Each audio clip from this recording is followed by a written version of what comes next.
You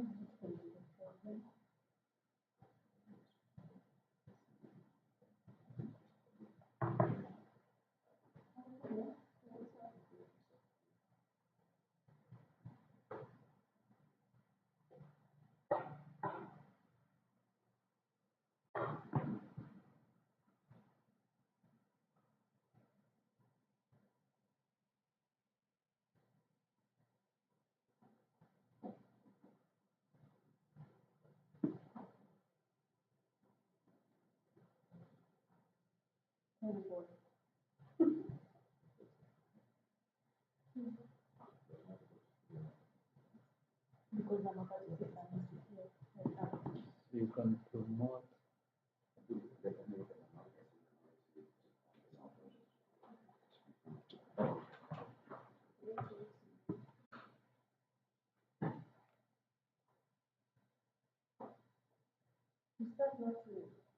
Hello. It's coming.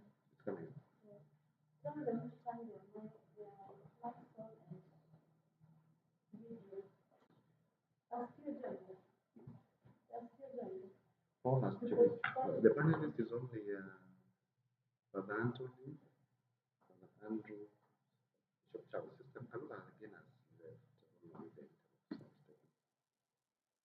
Hello? Hello?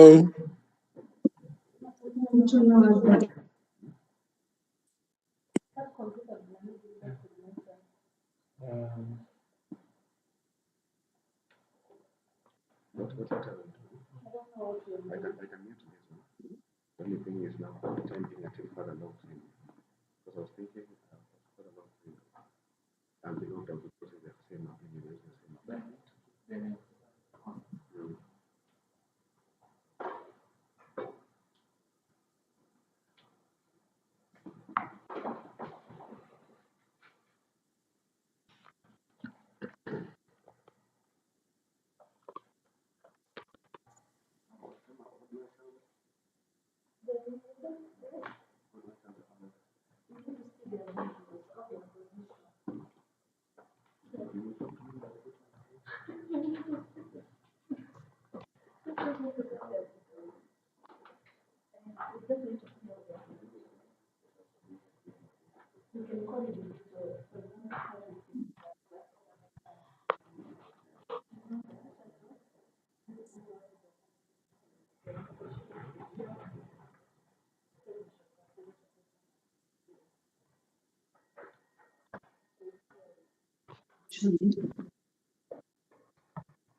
Hello, for the sake of testing, I request Bishop Charles Kasonde kindly to put on your video, see it's working. Okay. Can you use headphones, please? Do you have headphones? You want me to put on what? Hello?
Hello, Bernard.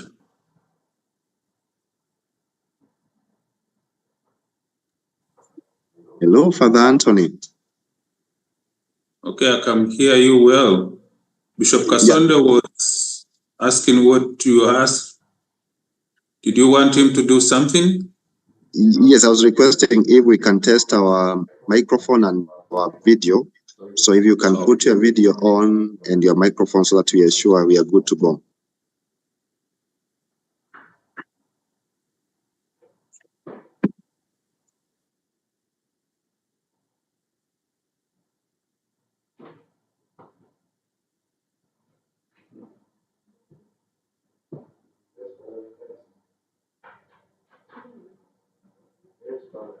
On my party, I'm told your video, you cannot put it on because the host has stopped you.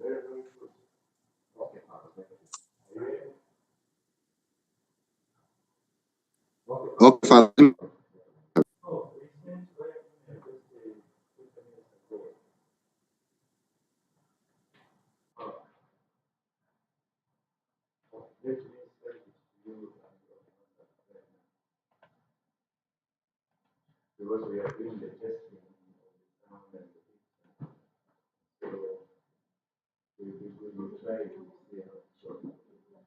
Yes.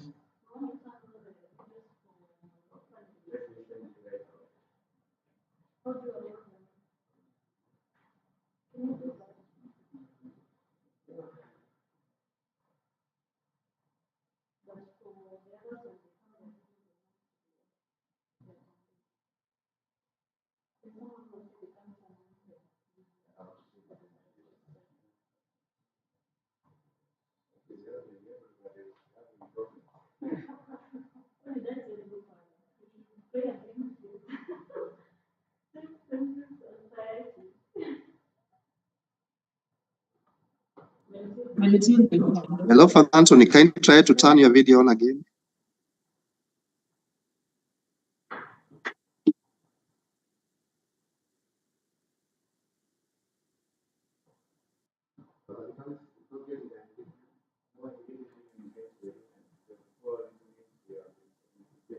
The same message, you cannot start your video because the host has stopped it.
This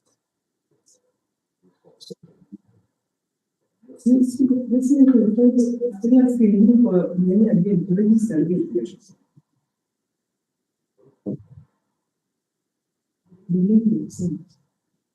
Hi. Yes, Father. Hello?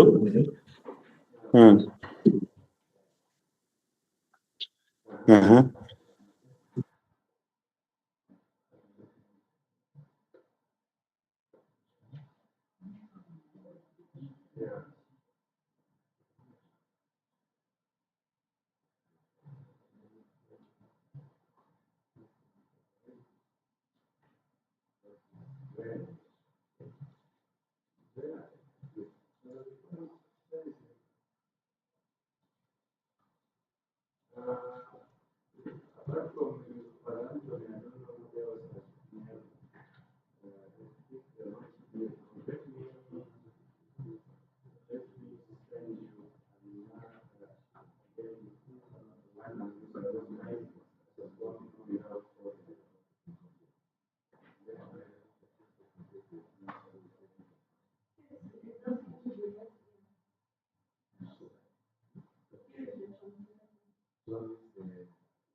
Haitasumbua. Because I have to stream it as well. Let's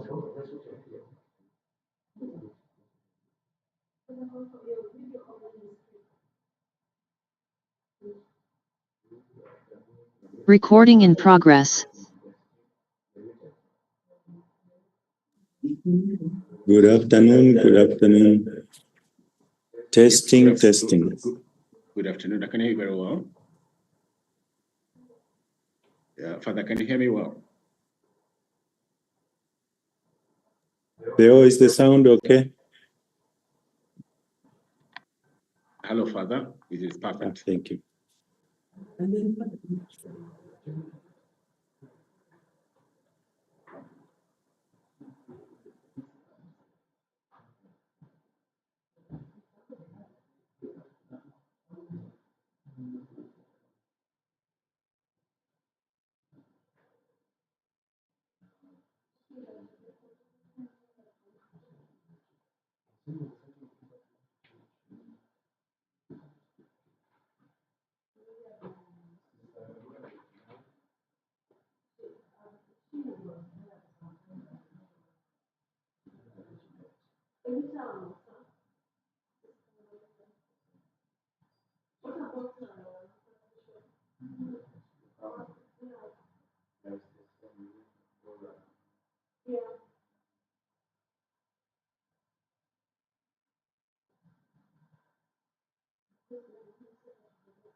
can talk to him.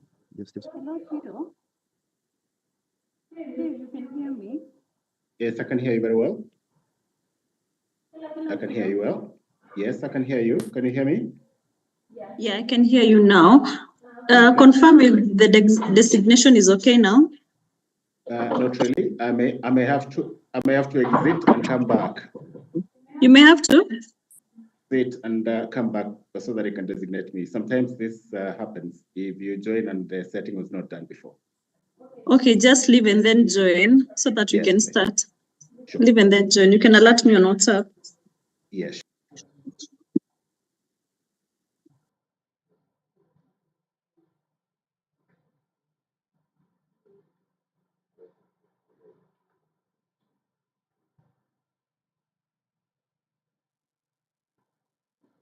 I'm right back, please. Is it okay? So they have to designate me now. Try designating him. I'm right back, please. Okay, a moment. Is it okay?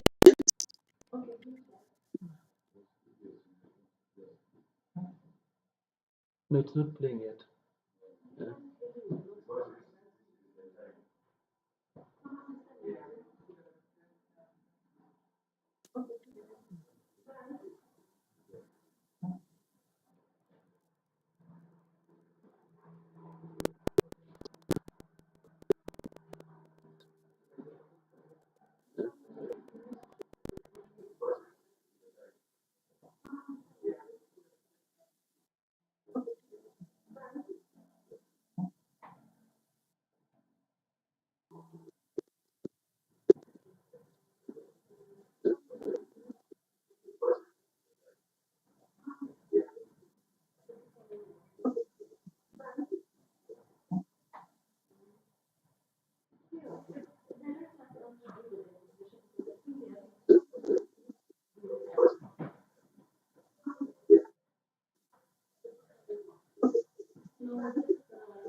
Your Excellencies and all the members present already on the platform.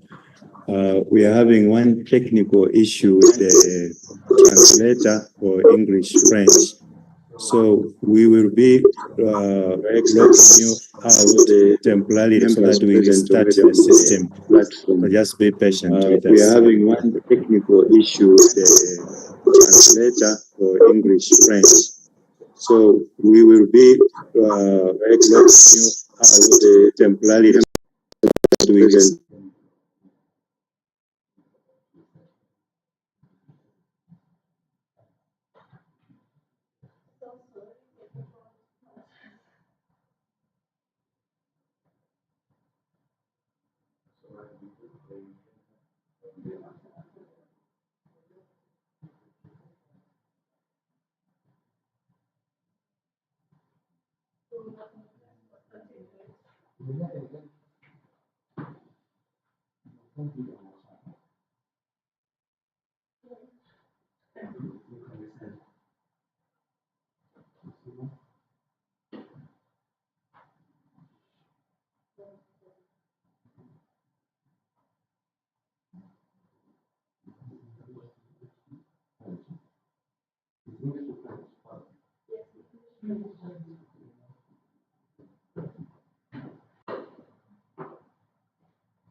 Recording in progress.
Good afternoon, Your Excellencies, Your Graces, Your Lordships, my brothers, my sisters present for this discussion today on our journey towards the Good afternoon, Your Excellencies, 2024 Your session. Graces, Your Lordships, my brothers, my sisters present for this discussion today on our journey towards the Good afternoon, Your Excellencies, Your Graces, Your Lordships, my brothers, my sisters present for this discussion today on our journey towards good afternoon, Your Excellencies, Your Graces, Your Lordships, my brothers, my sisters present for this discussion today on our journey towards good afternoon, Your Excellencies, Your Graces, Your Lordships, my brothers, my sisters present for this discussion today on our journey towards good afternoon, Your Excellencies.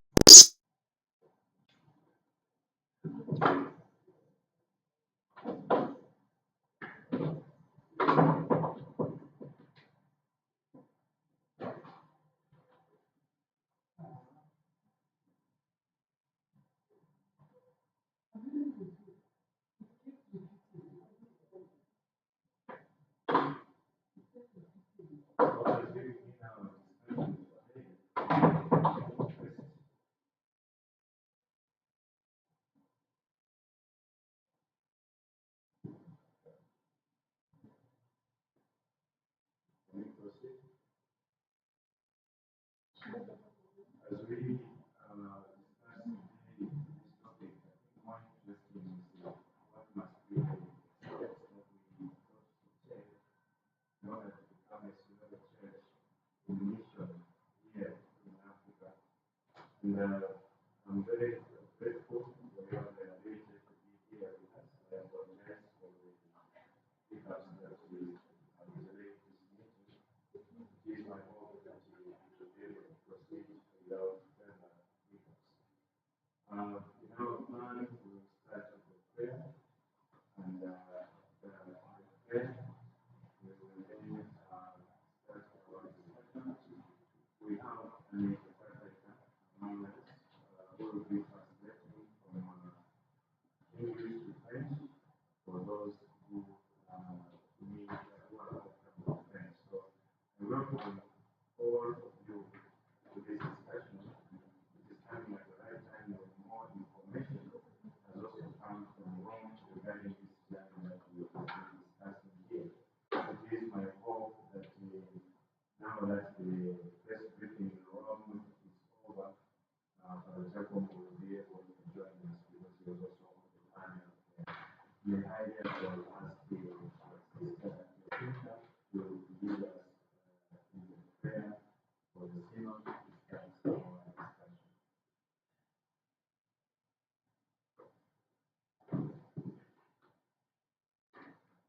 In the name of the Father, and of the Son, and of the Holy Spirit.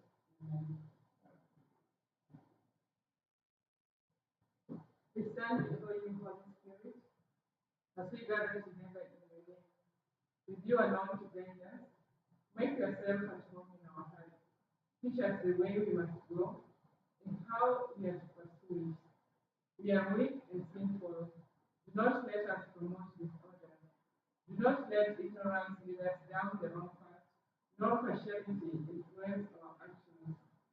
Let us find in you our unity, so that we may journey together to eternal life, and not stray from the way of truth and what is right.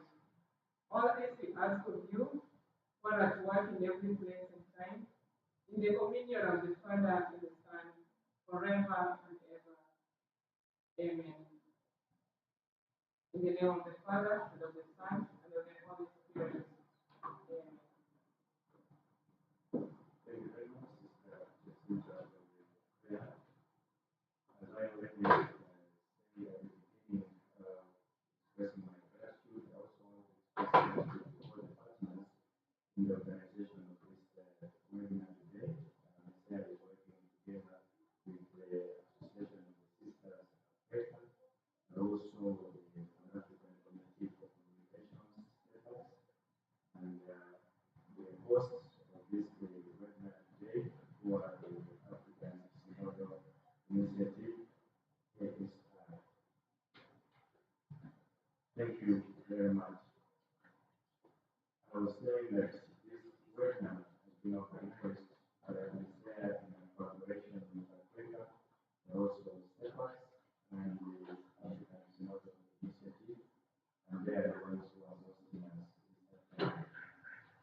based on the synthesis which came out in November following the October assembly, it was clear that becoming a synodal church in mission is what the Holy Spirit is speaking to all of us as the way forward of being church, or being a Catholic church.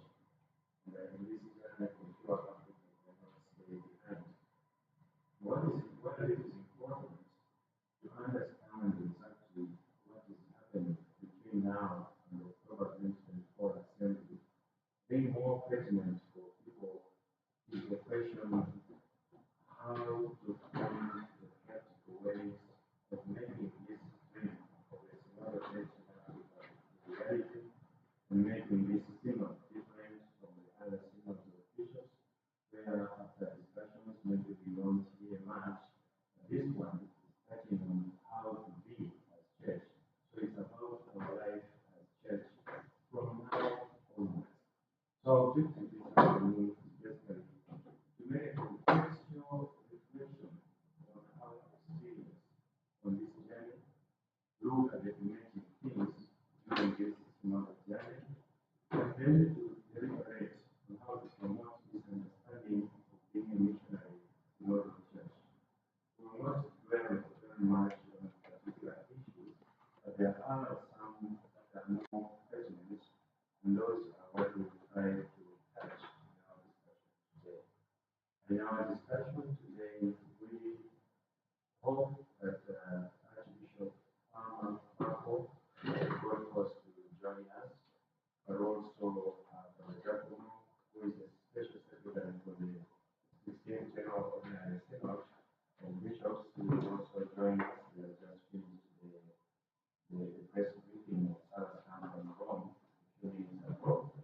We are also happy that the present with us is Sister Dr. Jose Narua, who is also with us.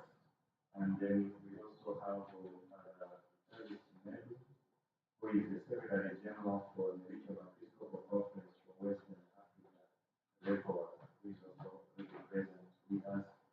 And we also have with us Bishop Charles Stonge, who is the Messiah Chairman and the Bishop of Solwezi, Zambia.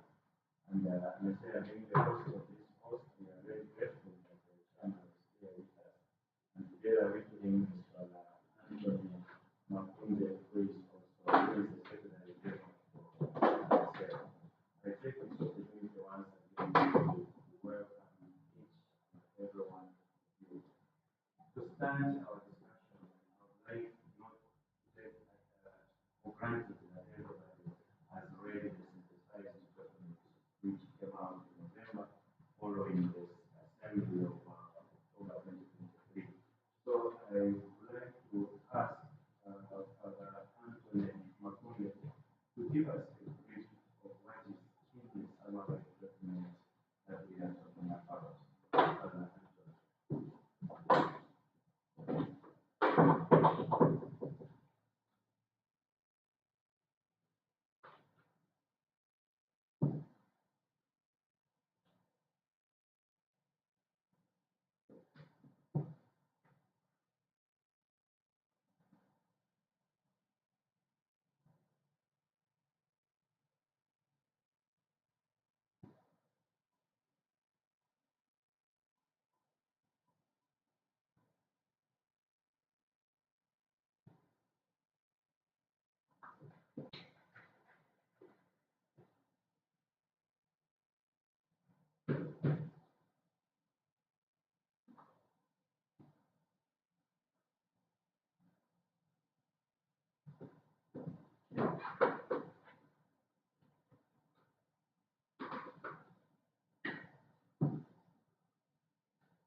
Yes.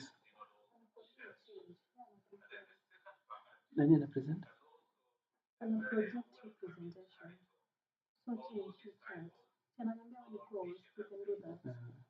Let me screen, then I can.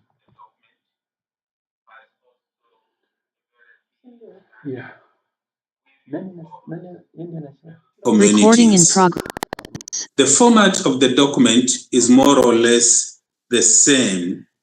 It has 3 points of emphasis.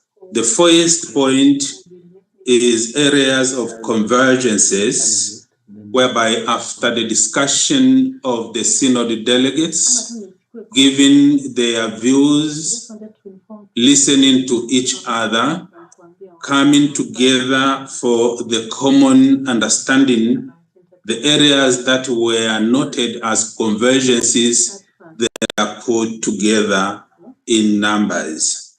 And then the document contained also what they called as consideration. Not everything that was discussed in the small groups were seen as points of convergences. There were issues that need to be considered further by other forums or by other responsible offices. And then number 3, as far as the format is concerned, we have proposals or suggestions that are put forward for a further consideration by others or in a session of the synod. Out of these 3 areas, there are other issues which are quite challenging. They were also registered as special issues in the third part. The document, as I pointed out, was circulated to the entire church to receive it, to read it, to reflect, and to give feedback, as it is indicated in the other document from the General Secretariat of the Synod towards 2024. The feedback from the local churches, and namely the Episcopal conferences, of 8 pages are supposed to be submitted to the General Secretariat by 15th of May 2024. Together with that, there is an invitation for testimonies on how people are living the spirit of synodality, on how we are struggling, trying to live as a synodal church. These testimonies, which I invited also to be submitted to the General Secretariat through the Episcopal conferences, of 2 pages are also expected to be submitted on the same date. And we are told that these feedbacks and testimonies will be useful in the drafting of the second instrumentum laboris.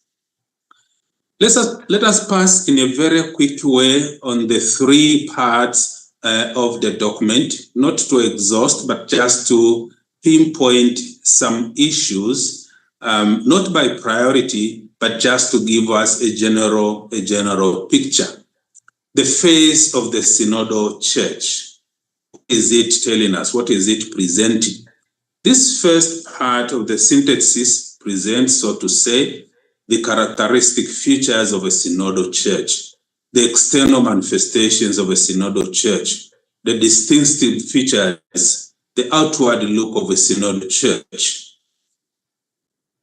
If you go and read the document, you will see that already in the document, there is that feeling, that the experience, the desire of a church which is presented as God's home, a church, a family, a church closer to the lives of her people, a church less bureaucratic, a church more relational.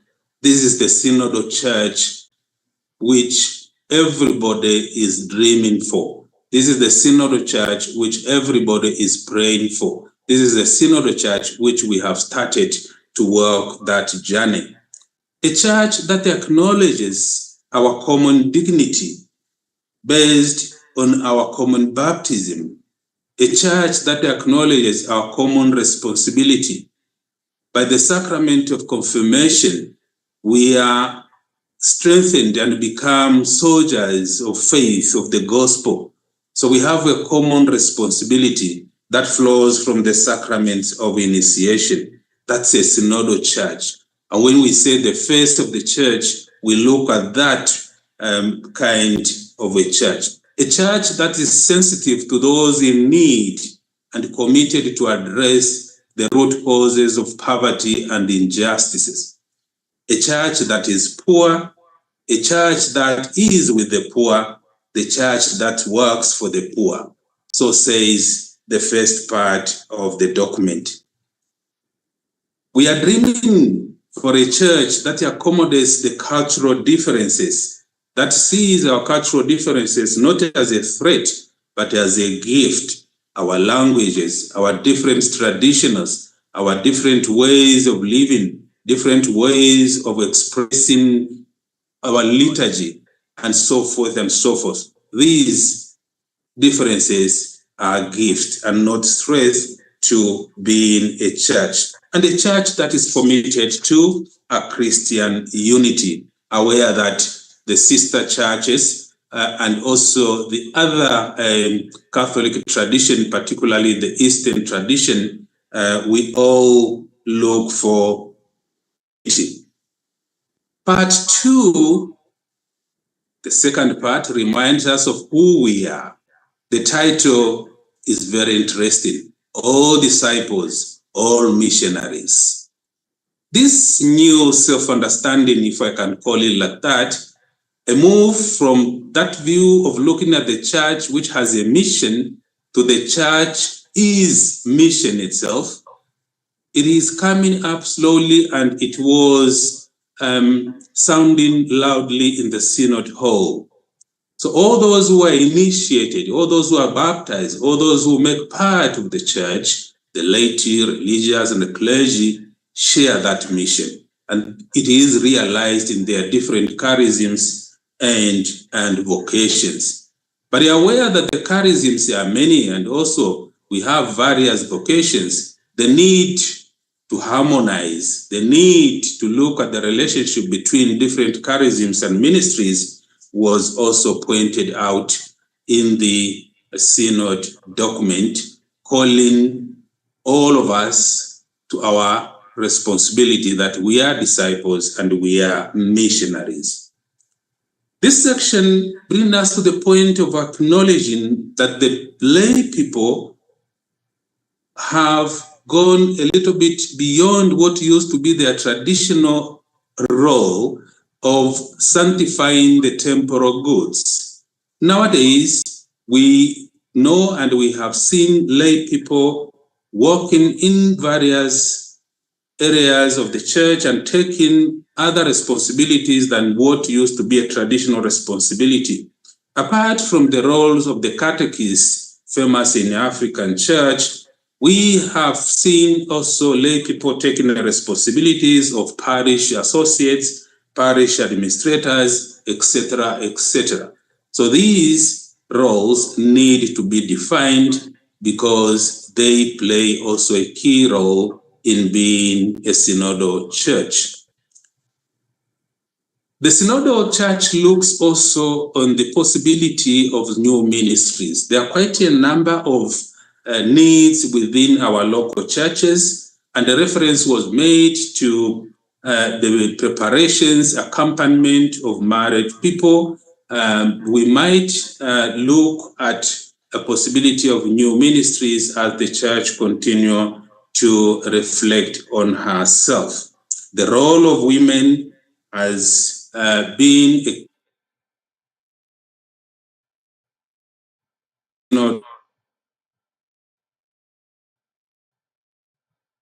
played by women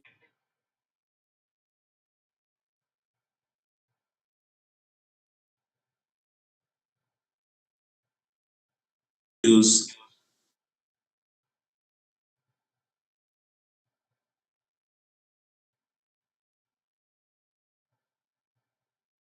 church.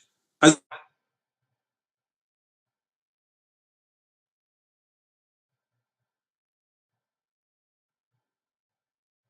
bishops,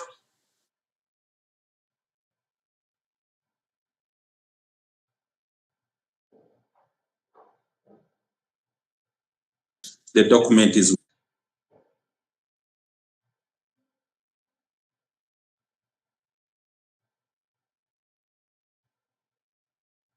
building.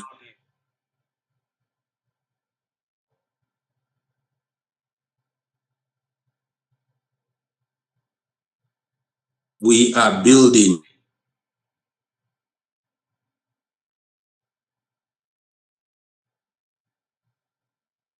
a roadmap in forming a synodal church. The desire to enable each person to participate actively in the church mission according to his or her own charism and vocation calls for proper formation both in the initial and ongoing formation in various levels. And pointing formation here does not mean only to the novices or seminarians. It is referred to the entire family of God, if starting from the family level to Sunday schools to the preparation of the marriage couples, etc., etc. In forming communities and weaving bonds, the Synod pointed out also the open questions that were in need of deep reflection, research from a theological, ethical, social, and anthropological angles. Not everything was discussed to its detail in the Synod, and hence the synthesis does not have details of each and everything, but at least acknowledgement of some open questions that are in need of further discussion and further study. To keep alive the gift of listening and the accompaniment as a form of ecclesial action, and this is also a call to the African Church, which was also pointed in the synthesis report, to capitalize on what we have already, the small Christian communities, and particularly this time around as we celebrate the Golden Jubilee. And also the church in Africa was given a special responsibility of doing a pastoral study to see how those who are living in polygamous union can be accompanied. There was a mention of the young people, and particularly those who call themselves digital natives. this is an area which the Synod has pointed out that as we work in building communities, the communities of young people, which is mostly available in the social media, need to be reached, but also those who are to be missionaries there need to be familiar with the dynamics of that digital natives. Finally, but not the least, the acknowledgement of the decisive role played by episcopal conferences and other groupings of churches, in our case, including SECAM and the regional bodies like MESEA, RECOA, etc., etc. These are instruments that will continue to build our communities as a local church within our continent. Allow me to stop here, aware that my colleagues will dwell on some key issues in the document itself. Thank you for listening. Thank you very much, Father Anthony, for the summary that you have given us on the synthesized report from the last assembly of the Synod. Just to once again to remind one another, there is an interpreter with us who is translating from English to French, Mr. Theophan Marube. So those who need his help, please don't hesitate to make use. You can check on your screen on the extreme right. It will give you the options on whether to use English or French under the globe, which is a written translation interpretation. I also want to invite any who has questions that please just post them in our chat group. There's a team that will be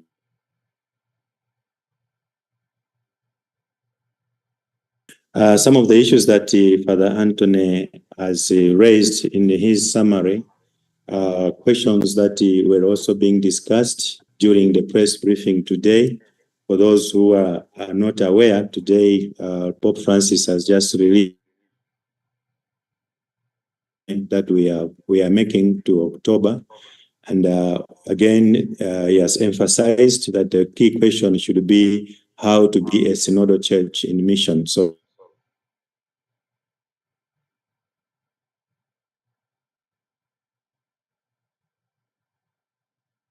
the specialized competent people to look at them, and the Pope Francis has created groups that will study all those issues, so that when the other group, the delegates go back to Rome this October, then they'll get the reports and discuss further on those issues. But as of now, Father Anthony has mentioned one important point about the experience of synodality, which we have already experienced since 2021. But even here in Africa, I think as people are talking, they were sharing about being synodal and signs of being synodal. I think most of the delegates from Africa were saying that it seems there are already seeds of a synodal church in Africa. I would like at this point to invite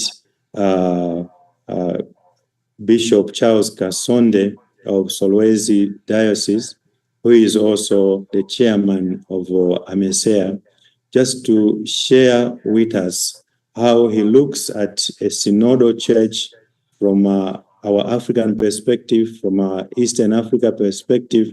How can we really become a synodal church in mission, given all the experience that we already have of some seeds of synodality? And how can we move forward from there? Bishop Kasonde, I leave the floor to you. Thank you. Thank you very much, Reverend Father Andrew Kaufa, all the delegates that are invited as panelists, as well as participants, and those who are listening to this special conversation on the Synod. The Synod did take place the first one in October 2023. And now that what we have in between is a build-up from the 2023 to the 2024 October. And the General Secretariat of the Synod of this 16th Ordinary General Assembly of the Synod of Bishops is being well managed by those tasked with this duty to ensure that this process becomes alive and active, and that also it remains participatory. We have gone back to our constituencies, our conferences, our local churches to continue with the process of consultation to build up on the theme of communion, participation, and the mission. For us to go into the mission, you need to be sent. And when you are sent, you need to be empowered. And when you are empowered, then you respond to the call and deliver what you've been given. In this perspective, there are a number of issues that we have discussed in the Amesia region. But in this instance, I'm told to focus on the family and also the small Christian communities. We are privileged as a Messiah that we are in the period of celebration of the Golden Jubilee, the 50 years of the existence of the small Christian communities in our region, as a way of being church in the neighborhood, as a way of gathering together. Therefore, we consider the church in the Amesia region as that universal church, which is the custodian of the divine treasure. And this treasure is the truth. And we read this from the Code of the Canon Law, 747, which clearly brings out into context what marriage and family life is all about, as captured in the Amesia Regional Report for the setting of the Synodal Assembly.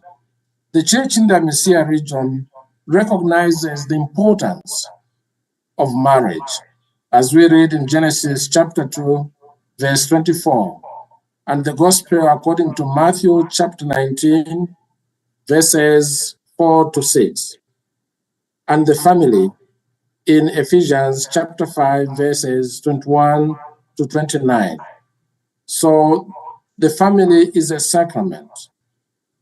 The marriage is the sacrament, and the covenant of that love is between a man and a woman.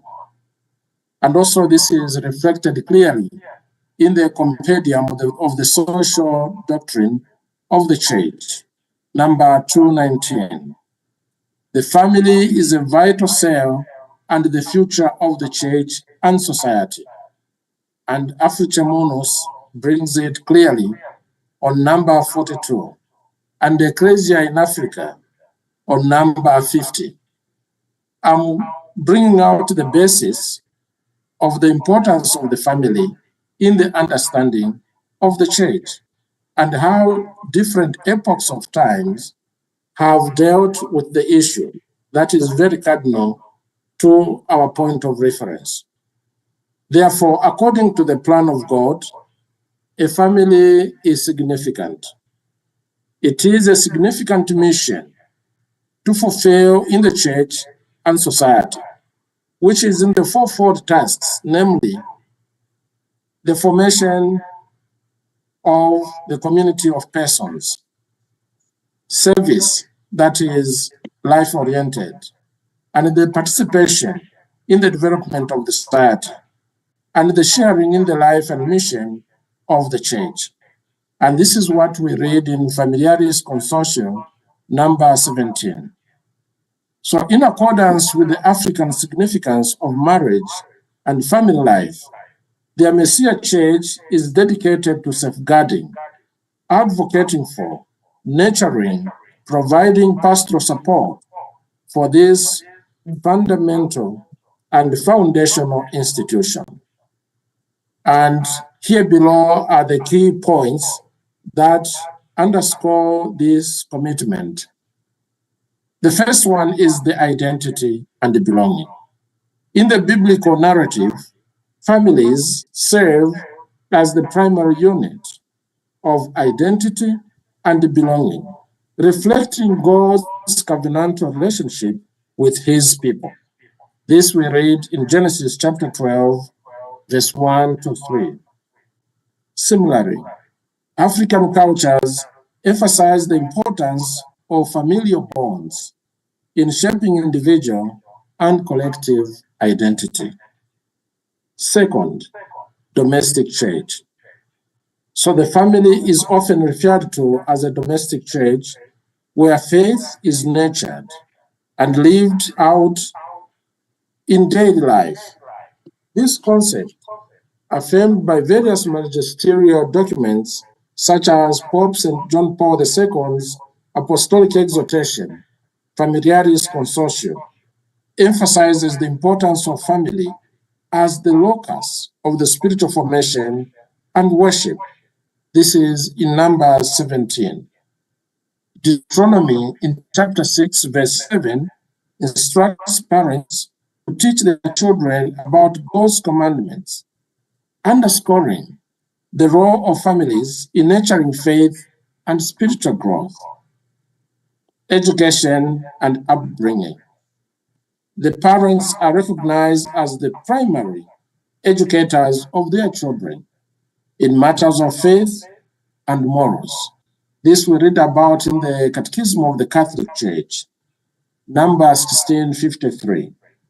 This highlights the crucial role of the family in transmitting religious beliefs and values, which is particularly relevant in the diverse cultural and religious landscape of the Amesia region and Africa as a whole.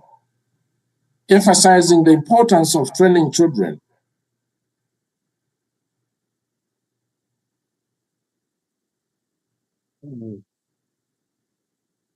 Sorry, it seems we have lost Bishop Kasonde.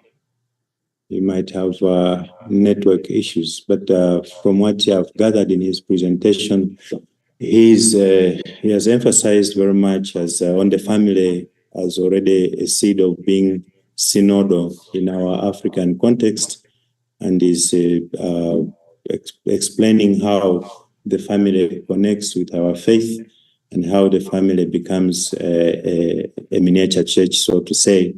And I hope that we'll be able to get him back and pick any questions that may be arising from the participants. I'm grateful that Father Giacomo has been able to join us, and I know he has had a very busy day today since morning until recently with the press briefing. I want to believe that his input at this point will help us very much, because he will give us a picture of what the Holy Father is expecting of each one of us from now onwards. So allow me to invite Father Giacomo to come in and share with us what he has already shared with others at the press briefing. Father Giacomo. So, hello to everybody. I'm really very happy to be with you. It's so important for us really to take part in listen, learn, and enter and communicate and conversate with you in this synodal journey.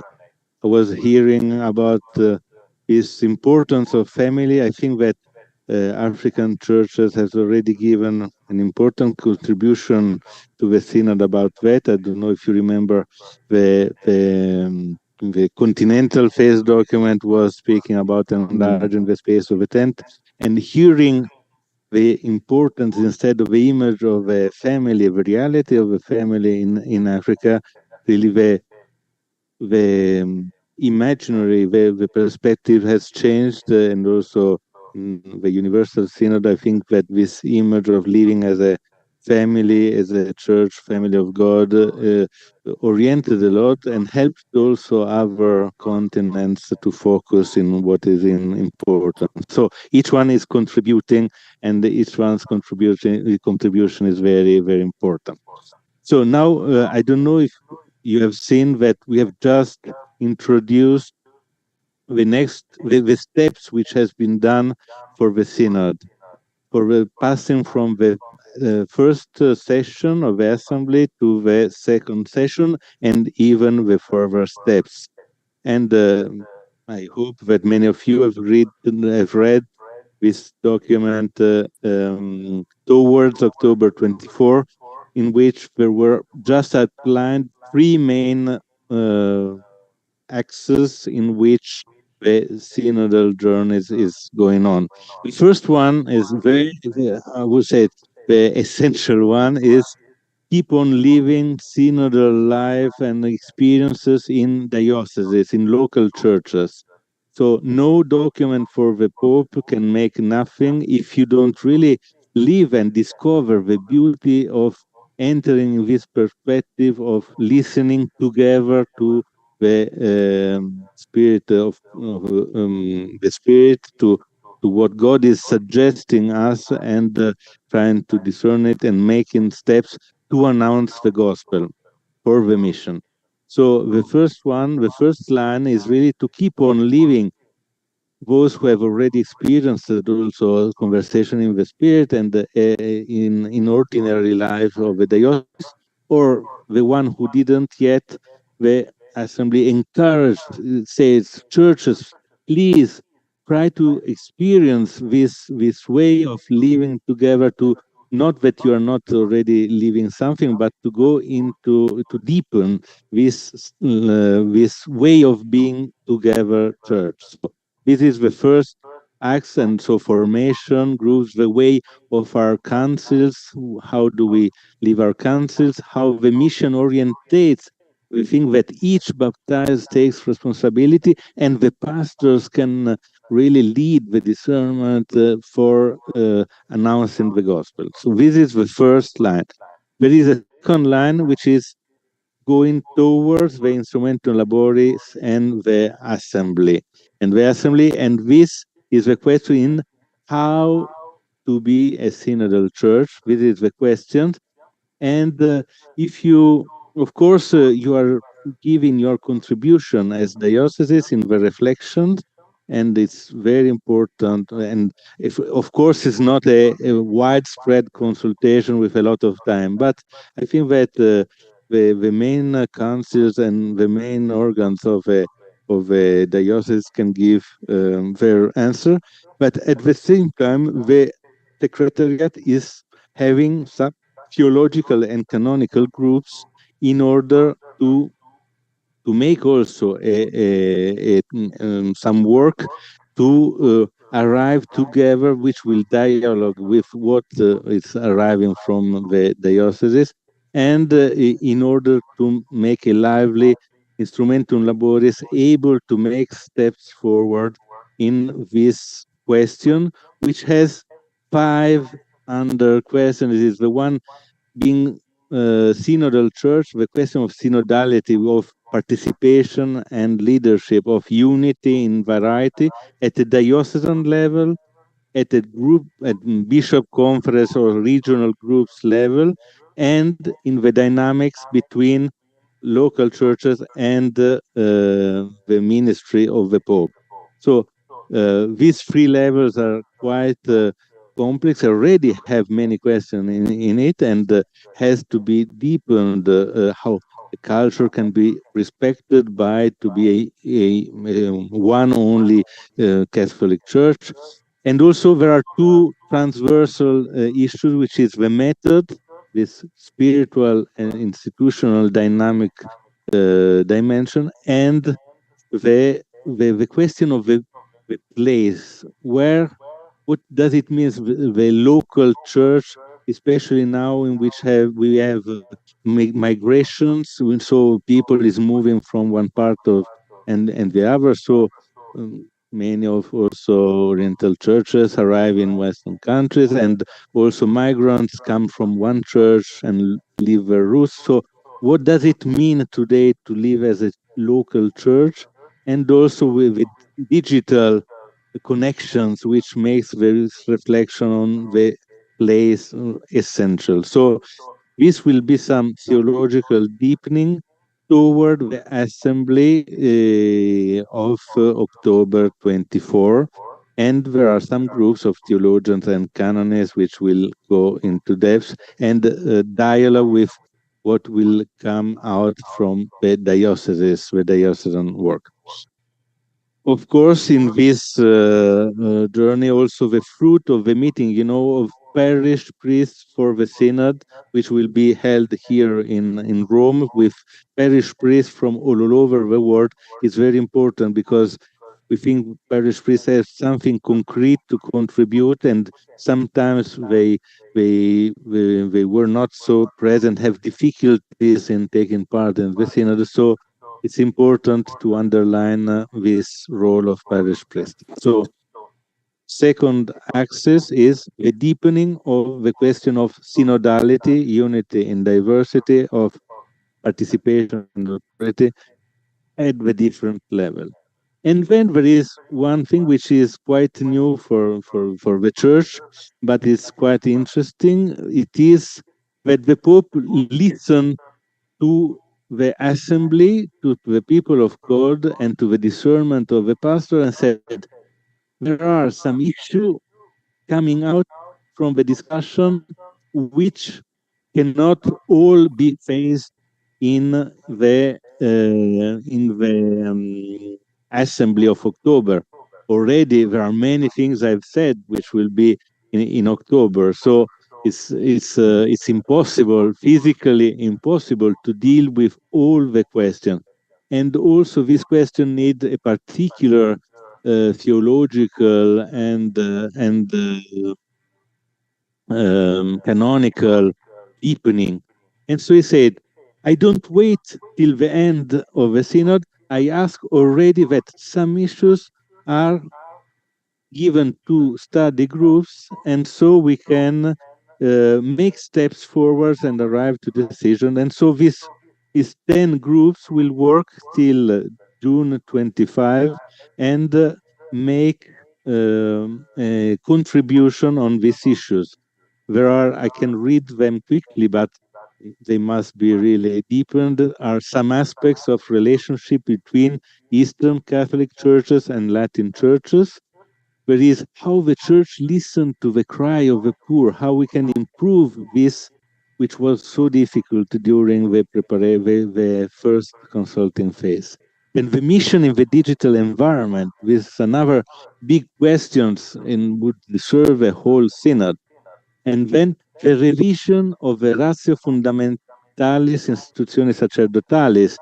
How do we form in a synodal perspective our seminarists and our priests? And then some theological and canonical matters regarding specific ministerial forms. So how can we understand the ministeriality of lay people related to the role of ordained ministries?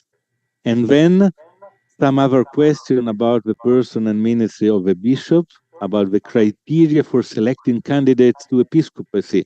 I think here in Vatican, each dicastery which is concerned both the evangelization and the bishop, one has different criteria, and it's felt in the assembly that is needed to reflect on how to make these selections, and the visit ad limina also must be effective, and the judicial function of the bishops, which is a father but also a judge, so how to harmonize all these questions.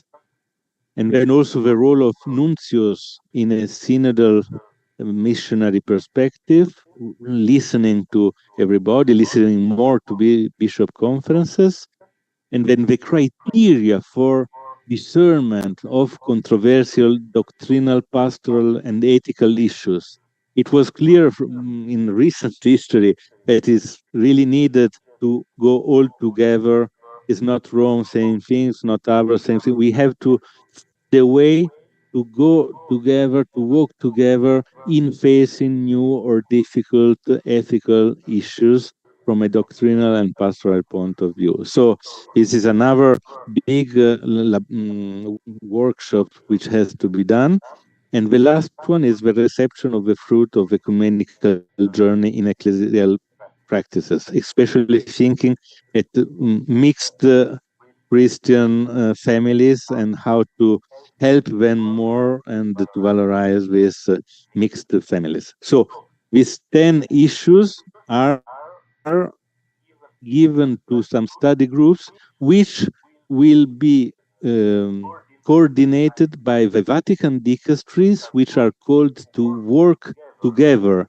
This is a way to put into practice Predicate Evangelium. It's not a document only, but really how to live synodality in the Vatican Curia, but not only closed in Vatican, but also inviting theologians and bishops from all over the world in order really to make a synodal reflection on these 10 issues.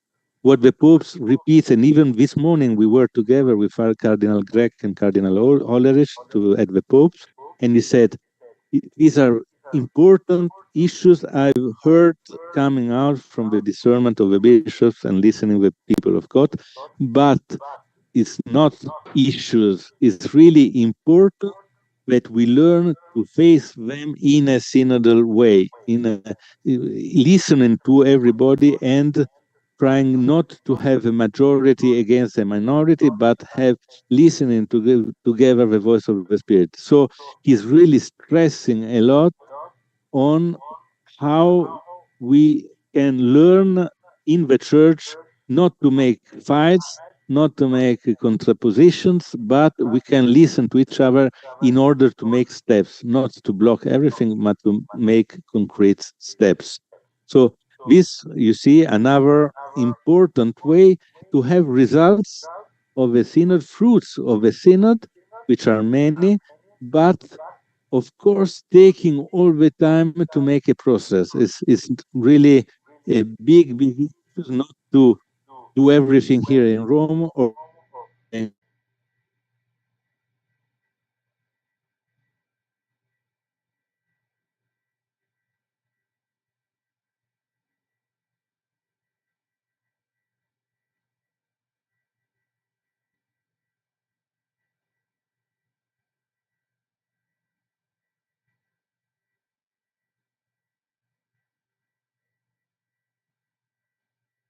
for us today. So it's quite exciting to see the richness of these fruits of a synodal work. Of course, there is a lot to learn here in Rome, especially, I would say, but everybody.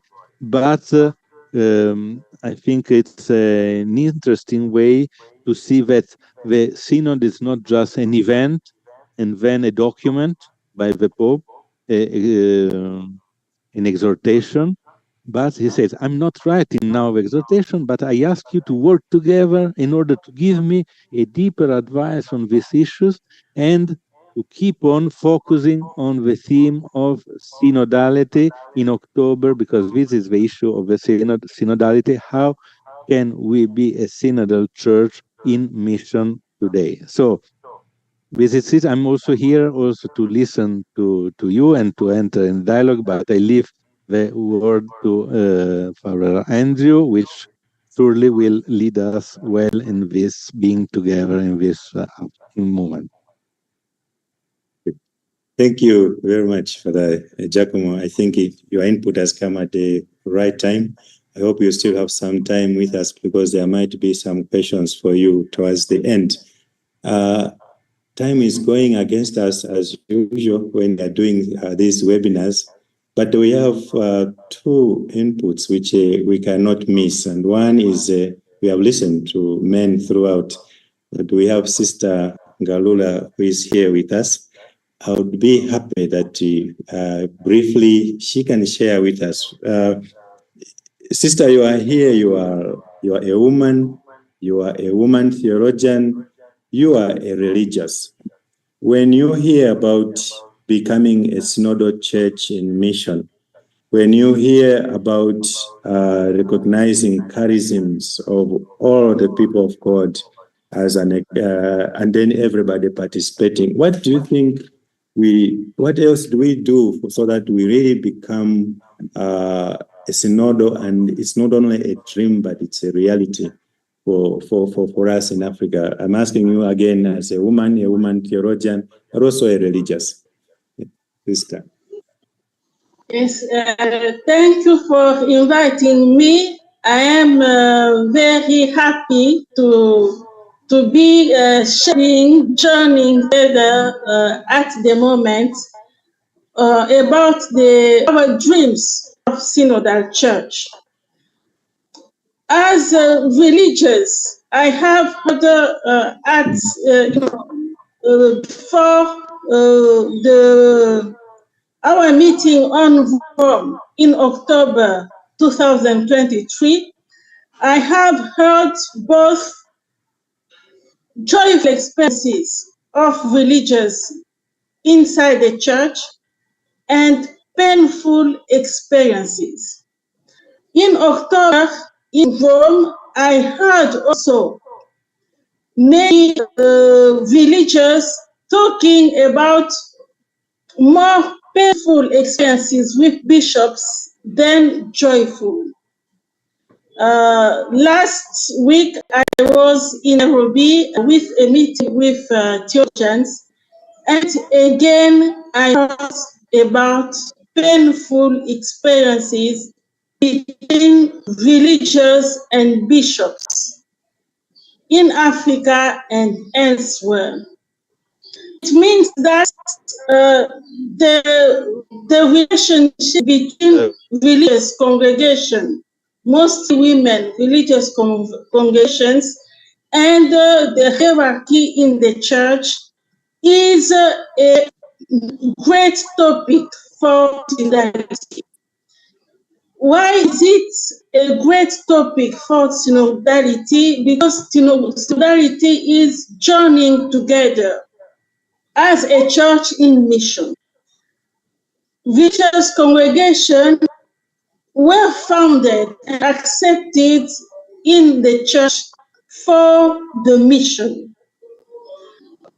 To be a church is a church which is in mission is to share with the world the treasure of happiness, the treasure of salvation from Christ, and Christ is experience of joy. And to be a missionary is to share this joy to the world. That is why we have to fight inside the church to keep the joy and to organize things as to nurture joy, to nurture this great joy to be with Jesus Christ inside the Catholic Church, where religious in the congregations, in the diocese, in the universal church, where religious are not, it is a friend of me. It intercounts the testimony of Jesus as being capable to serve us and in our humanity.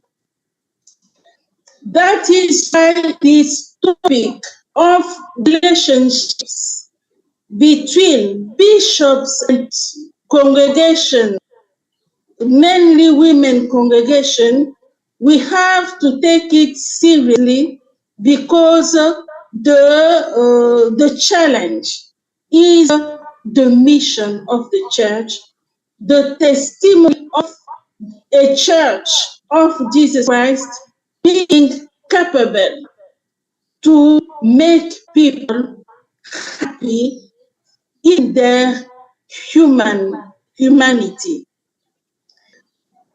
In Catholic Church, we are very well organized. We are organized, and in this organization, we have a text of reference. But the text of reference, the last text we have on this topic of relationships between bishops and congregation, religious congregation, is a text of 1978. It means 13 years after Vatican II. This is the text of reference. But for me, we have to review this text. This text must be rewritten for two reasons. The first reason is that after this text, we have other great texts of reference.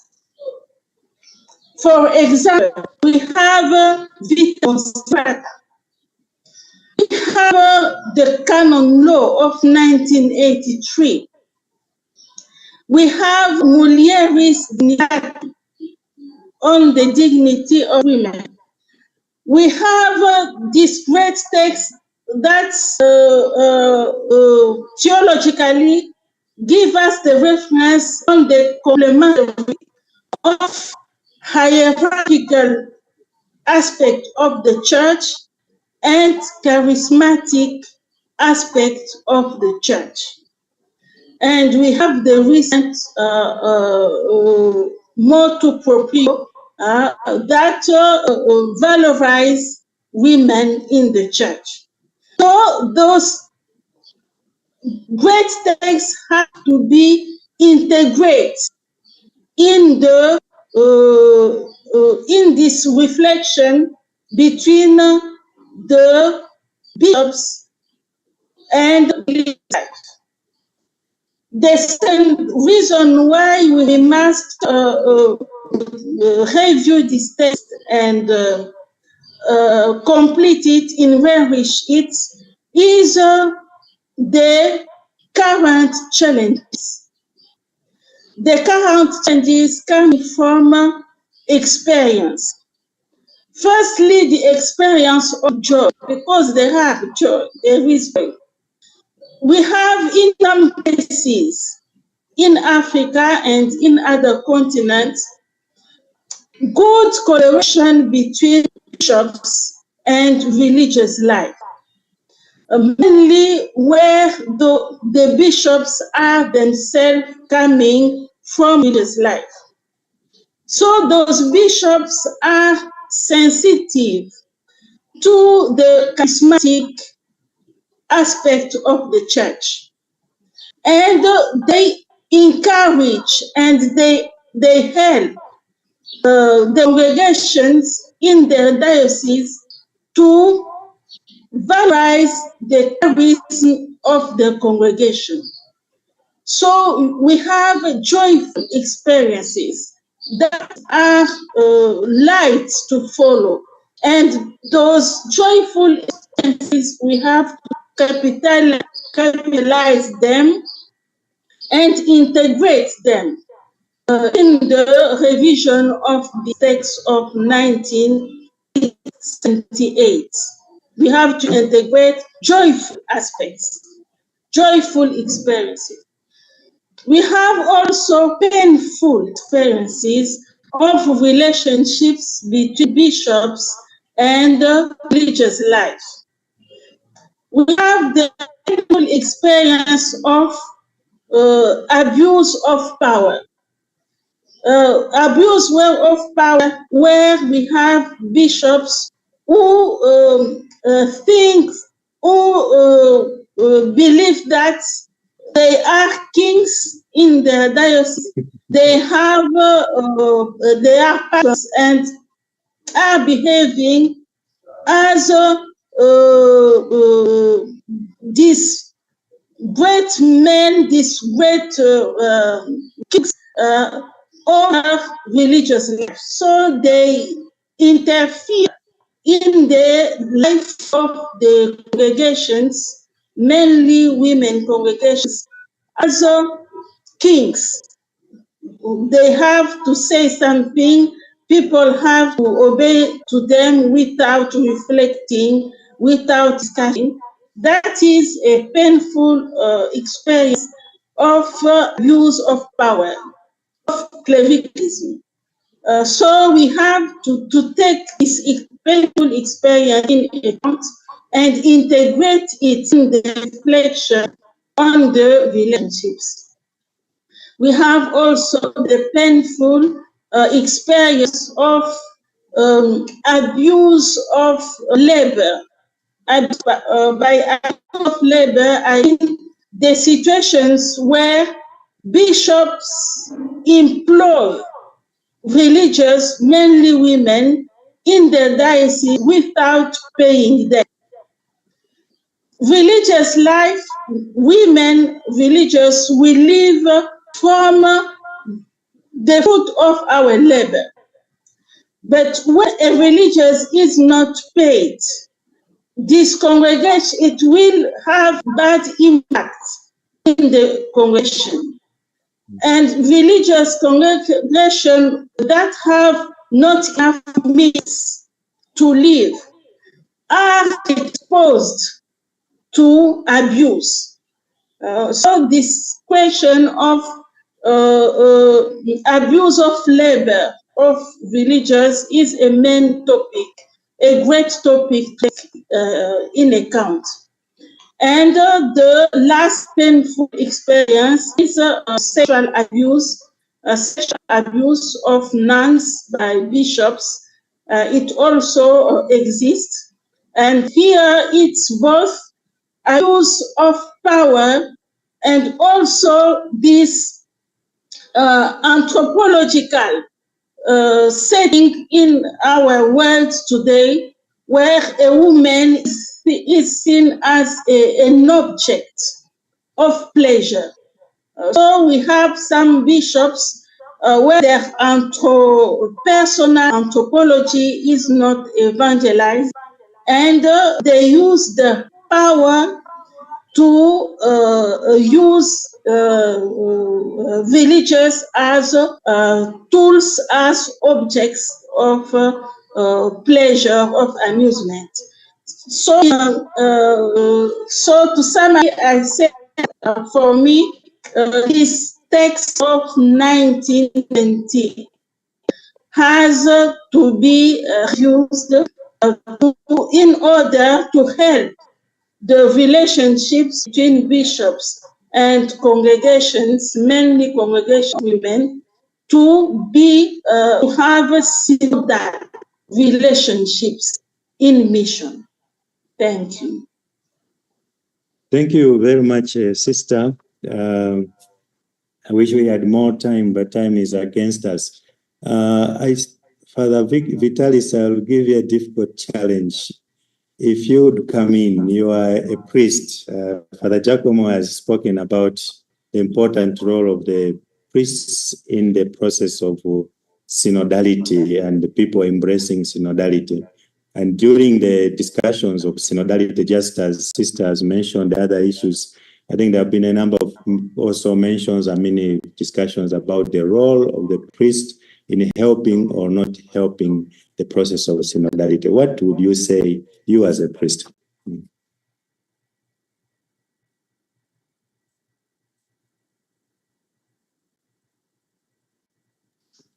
Yeah, thank you very much for inviting me. Going straight to the point, the role of priest and in promotion of synodality. I remember very well during the assembly, one evening we came back, Father Anthony said to me, he said, Father Vitalis, you were there and they were massacring priests and you said nothing. You know, because most of the discussion that evening was on clericalism, abuse of priests. In fact, nothing good was said about priests. by almost everybody from beginning to the end, even by some priests themselves. Now, priests are like this, are like that. We felt bad, but the next day, a bishop spoke up. He said, the way you people are attacking priests here, if this document comes out and the priests feel that they are not considered, that all their sacrifices were not taken into consideration, they will not identify with synodality, and synodality will be dead on arrival. That specifies clearly the role of priests in promoting synodality. If we are not there, it will be dead on arrival. And his intervention bore so fruit because in the end, chapter 11 of the synthesis document had to begin by acknowledging that priests are making a great sacrifice, that they need to be encouraged by friendship, by support, by collaboration and prayers. And again, that priests, through their sacrifices, make visible the face of Christ in the world. That was a win-win for the priests. So if you take the document, the synthesis document, you see that the role of priests are specified in each of the three parts. In the very first part, the face of Synodal Church, it spoke about sacrament of initiation as an entry door for synodal community. Alors, if the priests are not there, who is going to perform the sacrament of initiation to constitute a synodal community, a synodal church? That is a very vital role. If you take the second part, you spoke about the priests and deacons also. And there, the document, in fairness to the document, it was able to recognize that the priests are making sacrifices. And because of their sacrifices, Christ is being visible in the world. That too is a very important role. And then in the last part, weaving bonds, building communities, there again, it was very clear that the church to be a listening church, a church that accompanies people, a church that organizes the youth, that role comes back to priest. It comes back to priest. If you leave the document apart and come to the living out of the synod outside the document, because the synod is not a document, so that is not about a document, it's about the lived experience of the church. It's about how becoming the church today is possible. So setting the documents aside, coming to how concretely the priest should promote synodality. There are three concrete things that priests must do. Number one is accepting to be formed in synodality. As you already know, synodality involves a lot of things. A lot of things need to be learned for us to be a synodal church. And if priests don't accept to be formed, it will be difficult. Already we are talking of the reviewing of the ratio fundamentalis. That one is for those in the seminary. But ongoing formation of priests, so many priests who have been ordained, and then this synodality is coming out. How do they get involved if they don't know? So the first role, concrete role that priests must accept to play for promoting synodality is accepting to be formed in synodality. And this will take a lot. It will involve bishops and conferences organizing formation for priests on synodality, on the synodal spirit. It's very, very vital. Without that, it will be very difficult for the idea of synodality to even permeate the church and they get down to the basis. Secondly is the conversion. Priests need conversion to the spirit of a synodal church. The synodal church is one that listens. The synodal church is one that accompanies. The synodal church is one that opens the door for everybody, that shares responsibility. The synodal church is one where authority is exercised, just like Christ, for service, not for honor or other things. So this needs conversion. We need conversion. Priests need conversion to the synodal spirit. If this conversion is not done, there is no way synodality will work, to not work out. So priests need to be converted. And this conversion, it is this conversion that will help them to understand when people talk about clericalism,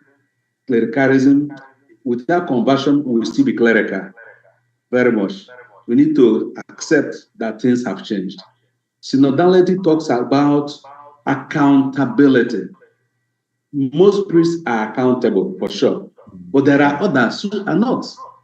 Or Synodal church is a church whereby everybody is accountable. The leaders should be accountable, even bishops should be accountable. So if we are not accepting to be converted to that way of life, synodality will not go down. It will be difficult. A synodal church is a church where everybody is co-responsible, each person according to his own level of life, status of life in the church. If the priests are not converted to accepting that everybody should be co-responsible, each person should have his role, sister should have her role, brother should have his role, parents should have their role, children should have their role, it will be difficult. It will remain just documents that we just read and back. That is very vital. The last point, that concrete point, things that priests must do for synodality to take flesh, is they must accept to form the people of God. Yes, we can talk of formation left, right, and center. If priests are not involved in the formation, to not work. Because priests are the people who are in the parishes. The parishes are the basic cell of this church. Things that don't descend to the parish level has not taken place. And if priests are not involved in making it happen, it will not happen. So priests must accept to form the Christians. The Christians can be enthusiastic and they will like to learn, but if the priests are not involved, if they block the initiative, it is not going to work. It's not going to work. So concretely, like in our own region here, when we came back from the synod, the West African bishops, the first thing we did was to bring them together as much we can, and they had a seminar on synodality. The purpose is that when the bishops are better informed, they will go down and inform their priests, and their priests will in turn form the people of God. I think that one we have gained something. In Nigeria, for example, the plenary assembly of the bishops this year was on synodality. That means every bishop is already on the same page. And with that, this week, what we have in Nigeria, throughout Nigeria, is laity week. And what is the theme of the laity week? Religion and synodality and nation building. Every parish in Nigeria has from Monday to Saturday to study synodality. And who are involved? Priests. 2 days ago, I presented a keynote address for a parish here. We are the people who know about synodality. The lay people here, they may read up things, but we are involved. So I'm saying that we have vital role to play in seeing that synodality takes place. It is very, very important. And in this role, parish priests must be given special consideration. Parish priests and priests in charge of institutions. We at our own levels, we are planning to have a training for all the rectors of the major seminaries in West Africa. Because you know that once they are in it, you go down to the seminaries will become priests, you go back to the parishes, and it will take place. Thank you very much. Good. Thank you very much, Father Vitalis. I want to do justice to participants who have sent a few questions. I hope Bishop Kasonde is still with us. There are two questions which are addressed to you. One is a question, I read it from Father Joe. What are the practical pastoral solutions to the Eucharistic famine and Eucharistic hunger in Africa today? That is, for different reasons, millions of African Catholics are not physically present in the church on Sunday, are present physically in the church on Sunday, but do not participate in a mass and do not receive communion. And second question is, does the synod also talk about the youth This is from Sister Felicia from Rome, and she's saying in the Western world, the youth do not go to church anymore, and we can even talk less about the youth becoming consecrated people. So is the youth talking about the youth? Is the synod also talking about the youth? Bishop Kasonde, if you are with us.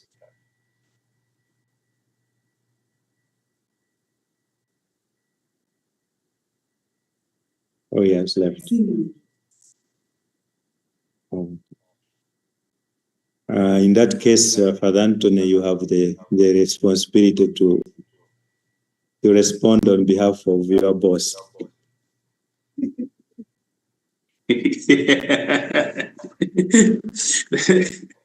Thank you very much, Andrew. I'll not be able to respond on his behalf. I'll just give my contribution to the two questions. First of all, starting from the question on the youth.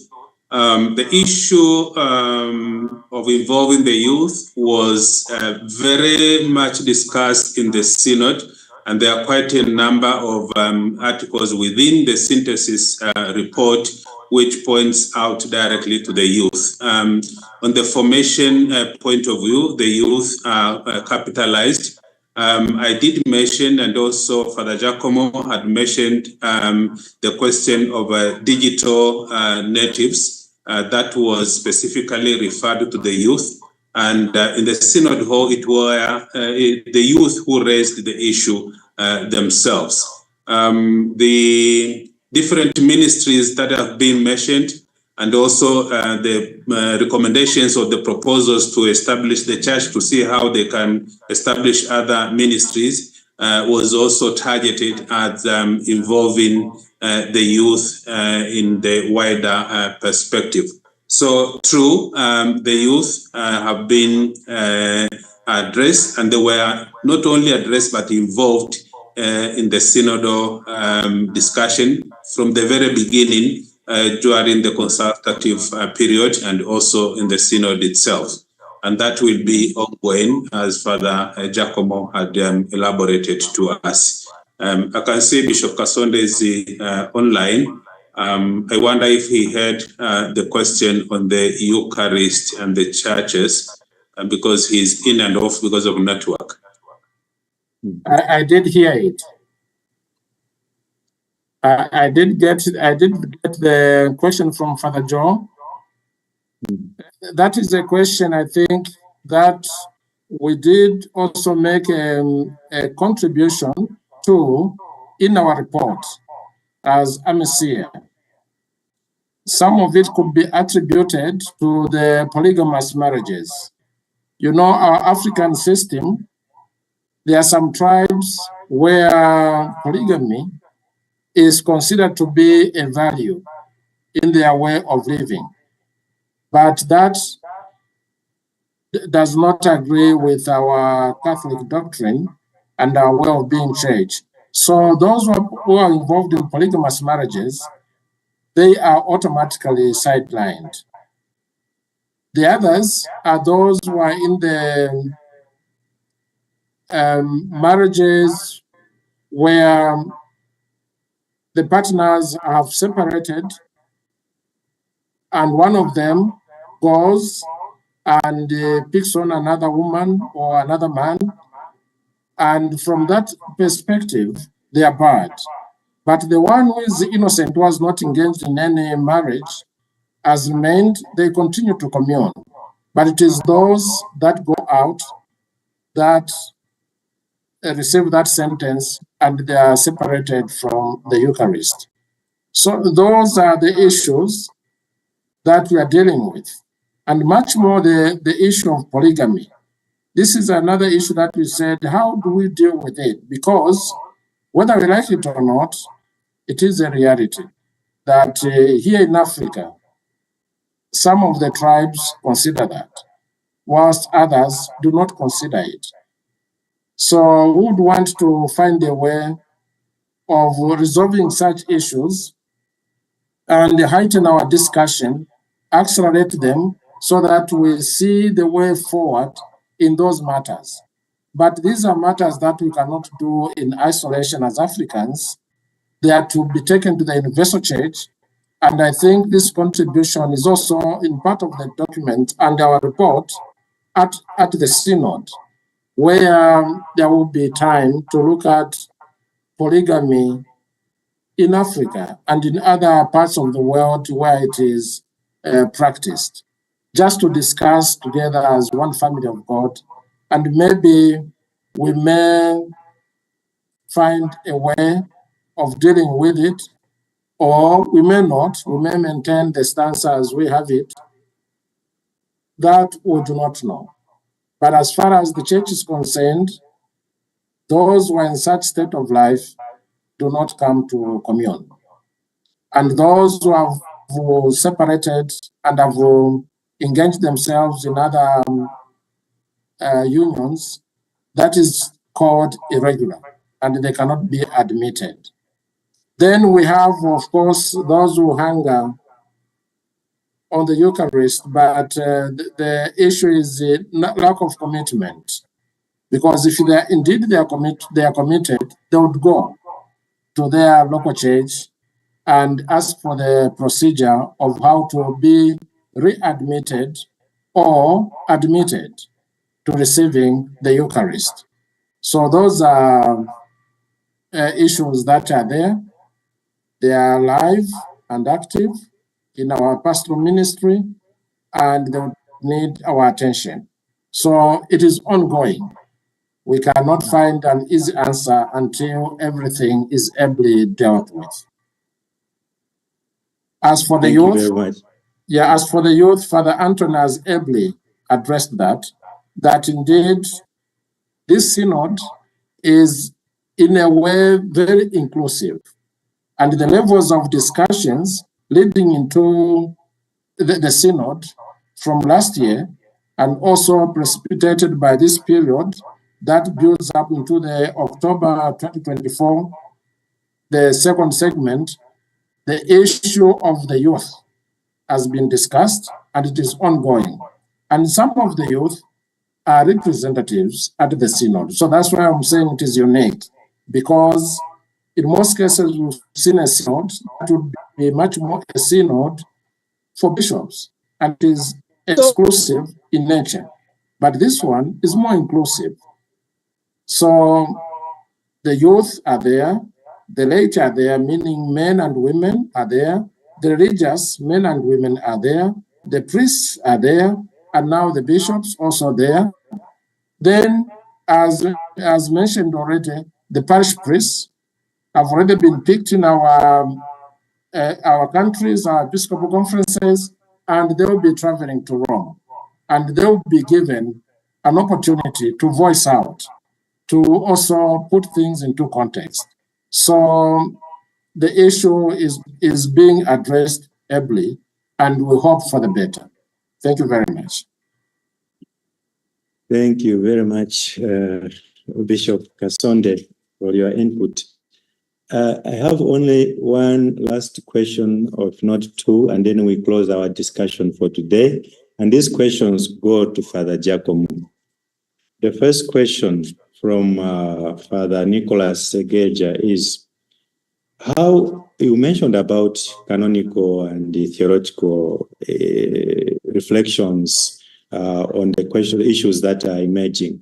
How are the canonical and theological implications about experience of living a synodal church, whether in Africa or SECAM? How will they be coordinated and communicated to the concerned dicastery in Rome?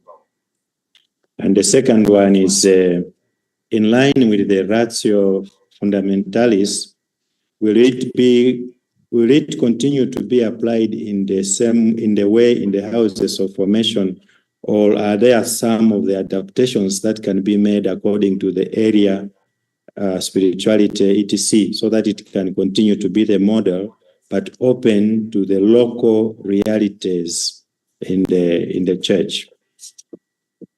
So thank you for the questions.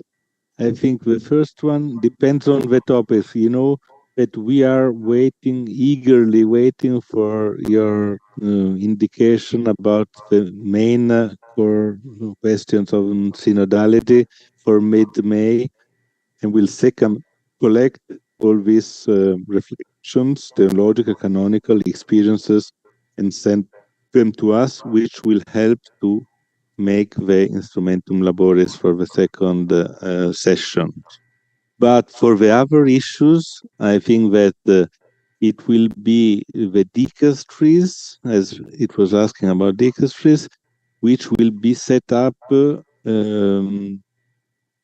study groups quite effective. So I don't think there will be a big study groups, but we will ask and consult many experts and bishops from all around the world. So they will be asking the contribution of the theologians, and maybe if you are well organized, some theologians can also listen their colleagues and deepen the questions, those who are called, and just not to bring their opinion, but also make synodal process with our theologians in order to contribute better and to make the African voice listen, which is quite important, because if not, we will miss surely something. So you see, so it depends on the topics, and some we are waiting for what you say, and someone will be asked, and those who are asked can also integrate with other colleagues. About the Ratio Fundamentalis, of course, these are study groups. We don't have the results, we have the question, and this is really a question of those. You see, the synodal big question is also declined in these small questions. That how can you have a common way of formatting seminarians and respecting different spiritualities and local cultural area? I'm quite sure what we are doing this reflection really to find a way to allow more local to and that the Ratio Fundamentale can allow also different local culture reflection and way of formatting the synod. I was struck during Amazon Synod on how must a Amazon seminarian study St. Thomas and its only philosophical references. So maybe in Amazon there are also some other reference, and St. Thomas is very, very helpful, but it's important to help to think with local categories as well. And I think this can be said for every part of the world.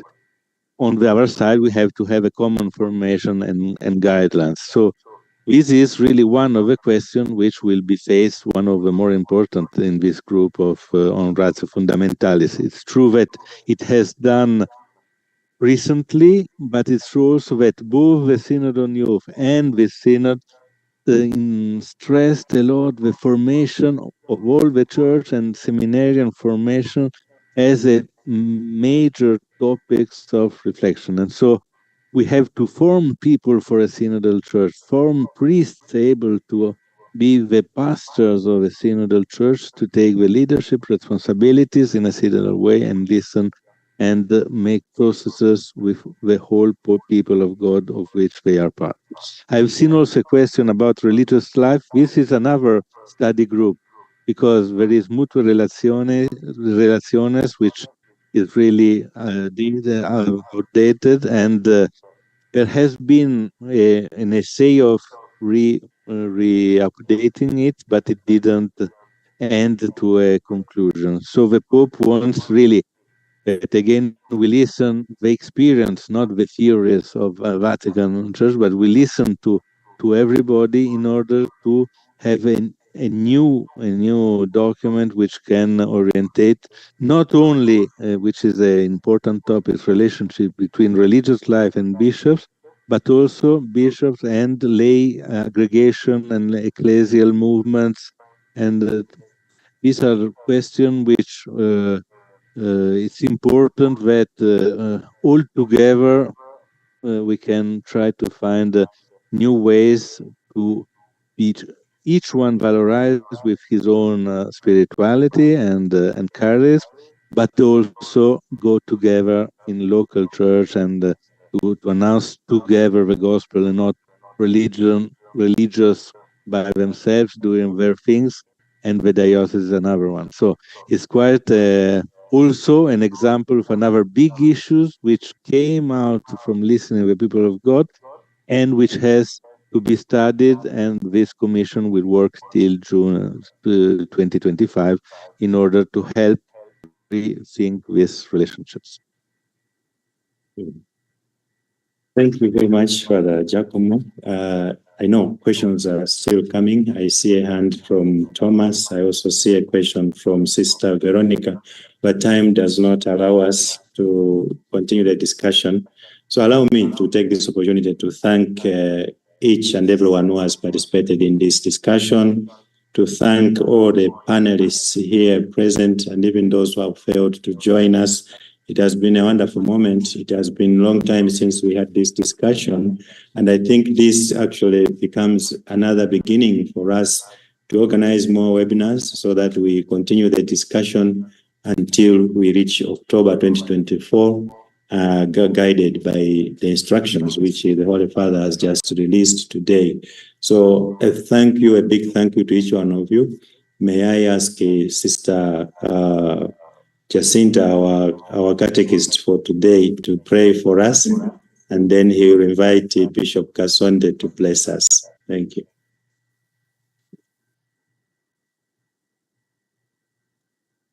Thank you, Father. We are going to take our prayer for the synod, the conclusion again.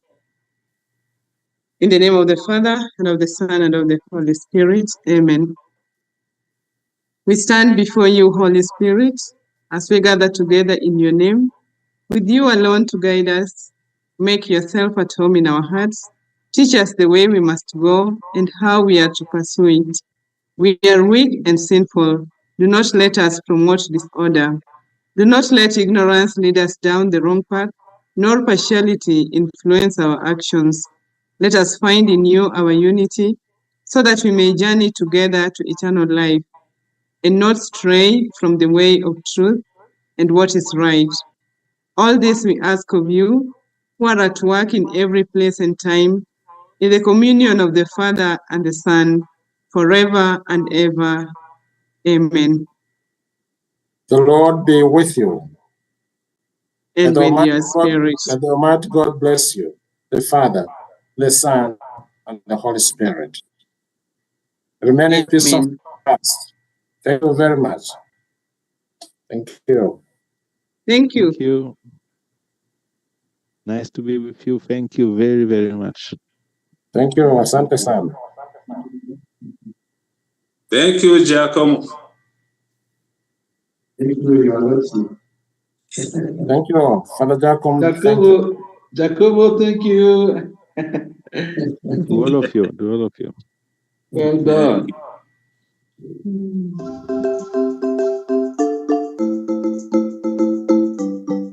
This mission is for all of us, so all of us should be part of it, and also for Bishop.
This mission is for all of us, so All of us should be part of it, and also all of us should encourage each other to go ahead, because that's the program of synodality.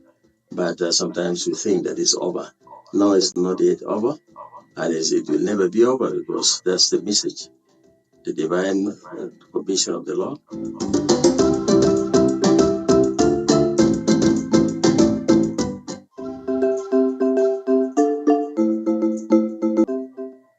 Okay, thank you. My name is Reverend Father Peter Mbaro from the Catholic University of Eastern Africa, Center for Social Justice and Ethics.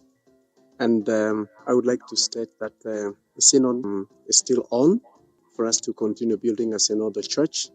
Continues, and therefore we are encouraging everyone, especially our Catholic faithful, to participate actively in building a synodal church where all people work together, journey together, build the church together. And on my part, I am making an effort to always call on Christians to enhance and build a very strong solidarity among themselves, and also to work together for evangelization of peoples, and also for integral human development. And in order for this to be achieved, we have to tap on all the gifts and talents that we find in the Catholic community. And therefore, mine is to say that all of us are called to become a synodal church and to pull our energies together so that we may achieve this goal altogether.